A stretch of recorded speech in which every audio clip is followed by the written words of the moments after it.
তো আজকে আমরা চলে আসছি মিরপুর 10 নম্বর মেট্রো রেল স্টেশন। তো শুক্রবার থাকাতে স্টেশনে প্রচুর পরিমাণ ভিড়।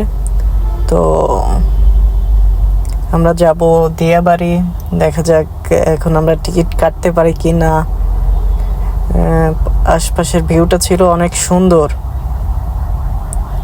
তো আমরা লিফটে উঠতেছি, উঠার পরে আমরা যাইতেছি টিকিট কাউন্টারে।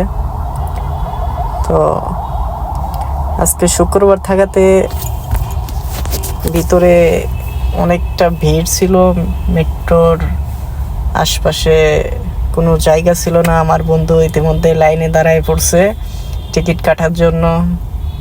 তো অনেকটা সিরিয়াল, আজকে হয়তো বা দিয়াবাড়ি ঘুরতে যাইতে লেট হবে। তো আশপাশে আমরা ঘুরে দেখছিলাম।